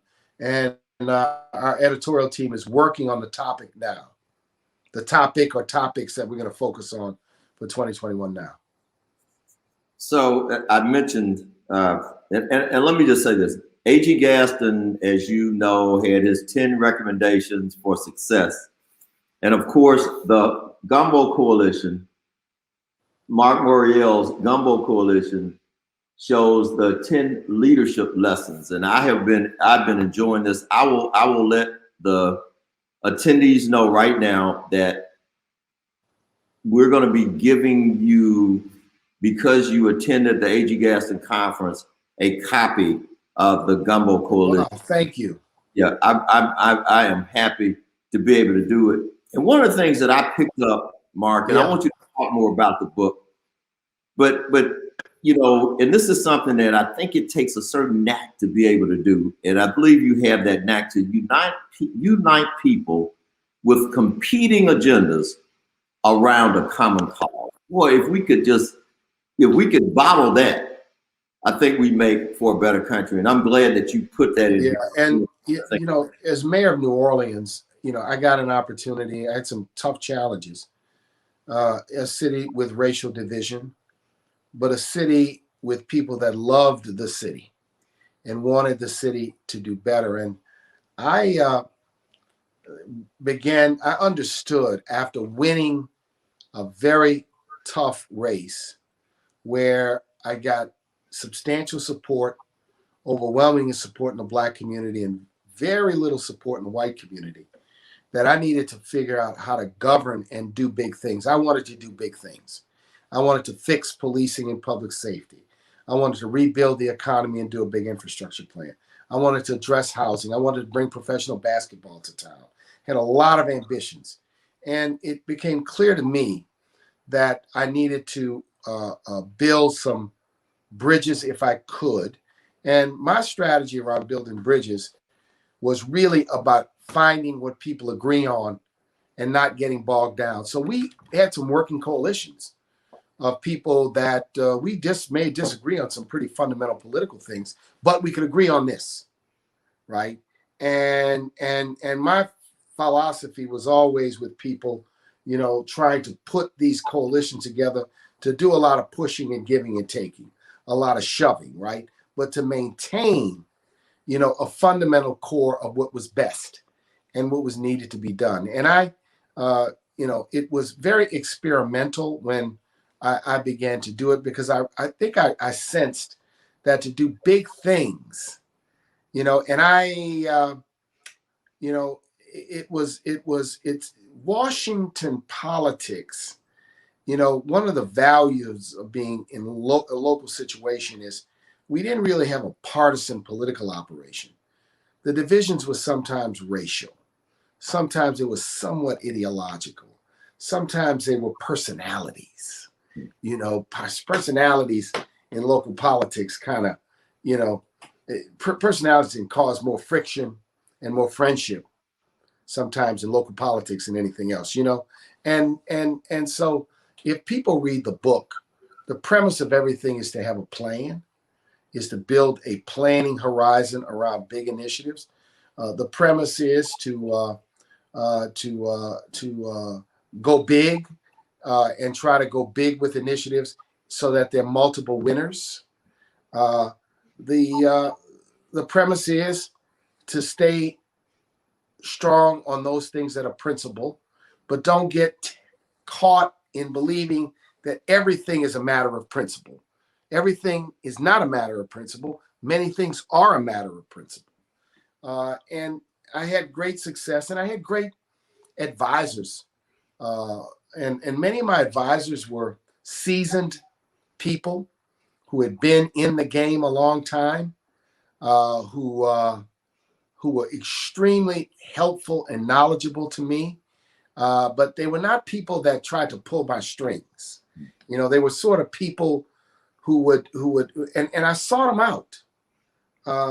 And some of them, I just sometimes wanted history on something and details on some personality or some way to put and move the city forward. So, you know, the book is a real book of real stories about leadership. And I'll say this, Bob, you can learn from anybody. I've got a story in there about Mr. Price. And Mr. Price was the building manager / engineer / custodian / boss of a Black professional building called the Knights of Peter Claver building, where I had a summer job when I was 14 years old. And Mr. Price and I would always talk, and he taught me some things, and I learned some interesting things by watching him, and then he'd tell me some stories. The point is, learning about leadership and human nature and people is not something you just learn from the high and mighty. It's not something you just learn from the most erudite and the most educated. You know, there's so many people who may not have the loftiest education, but have basic, good, common sense, judgment, and intuition, right? And then you find some very educated people you can learn from too. The point is that you can learn as a young person. One of my favorite things to do was to go to the barbershop and listen to old men talk. And they talk about all kind of things, politics and racehorses and their wives and their children. And I was just a little guy, 7, 8, 9 years, just listening to everything they said. But you learned by that kind of absorption. My mother said, you were always an eavesdropper. I said, I guess I was, but I learned. And so the lesson from the book is that we can all learn from each other. And the lesson from the book is everybody can be a leader, but great leaders also know how at times to be good followers. Well, thank you. Mark, we really, really appreciate your time. One or two more things before I let you go. What's on the shirt? I gotta know what's on the shirt. I gotta know what's on. All right, so okay, all right. Well, we got the LSU Tiger, LSU Alumni Association. Roll Tide, anyway. But yeah. You say Roll Tide. I'm gonna say. I mean, my father's in LSU. My brother-in-law is on the athletic staff in the athletic department, so I got a lot of LSU swag. I'm an LSU fan. Tide had a good year this year, but watch out next year, and we got you last year. All right, there you go. Mark, closing remarks before we get out of here. I'd like to give you the last word. I'll just say thank you for the chance to share today. It is so important in these times that we focus on closing the wealth gap, the racial wealth gap in America, and the racial income gap. We have to build enterprises. We have to build institutions. We have to be determined about it. It is the business of the government to do it. It is the business of the private sector to do it. It is the business of those of us in the community to do it. We have to do it. And I'll just say, long live the great legacy of A.G. Gaston. Thank you so much. All right, Bob. An iconic giant of civil rights, Mark Morial, on the 17th annual A.G. Gaston Conference. Thank you. Thank you so much. See you next time, Bob. Thank you. Be blessed. Thank you. Well, I cannot believe that we're coming to an end. I've truly enjoyed the past 17 years of hosting the conference. My partner, Gaynell Jackson, and I take pride in pulling together this conference and celebrating the life and legacy of Dr. A.G. Gaston. I'd like to take just a moment or two to thank our dream team, the team behind the scenes that helped us to pull this conference together. We couldn't have done it without them. And so I just want to give thanks to Harrison Prince Design, to Pages and Post, to Rebirth Marketing and Consulting, and last but not least, LRY Media Group. Now, it shouldn't come as any surprise that these businesses are all Black owned, and believe me when I say we could not have done this conference without each and every one of you. Thank you, thank you, thank you so much. It's been an incredible 2 days. We've had so many talented special guest speakers, and we've heard great insights on how we can play a part in creating economic empowerment in our communities. Again, we appreciate the support of our sponsors, Regions Bank, Renaissance Bank, BBVA, Birmingham Times, Wells Fargo, Iberia Bank, Alabama Power Company, Discover, PNC, the Birmingham Water Works Board, Valley Bank, South State Bank, Brassfield and Gorey, Service First Bank, Blue Cross Blue Shield, and Protective, and so many others. Again, we thank you for your contribution to the A.G. Gaston Conference. So before we close the day, it's time to announce who the lucky winners are who will receive free iPads courtesy of the A.G. Gaston Conference. And they are Paquita Poole and Joni King. Paquita and Joni, to claim your prize, please send your contact information to info@theBBRC.biz. So saying goodbye can be hard, but the fun doesn't have to stop. Stay connected with us on Facebook, Instagram, Twitter, and LinkedIn. I'd also like to encourage all of you to subscribe to our newsletter by visiting aggastonconference.biz. That's aggastonconference.biz. And finally, make plans to join us again next year for the 18th A.G. Gaston Conference. It's going to be happening February 23rd and 24th, 2022. Thank you all for tuning in to the A.G. Gaston Conference 2021. Until next time, God bless you, and thank you.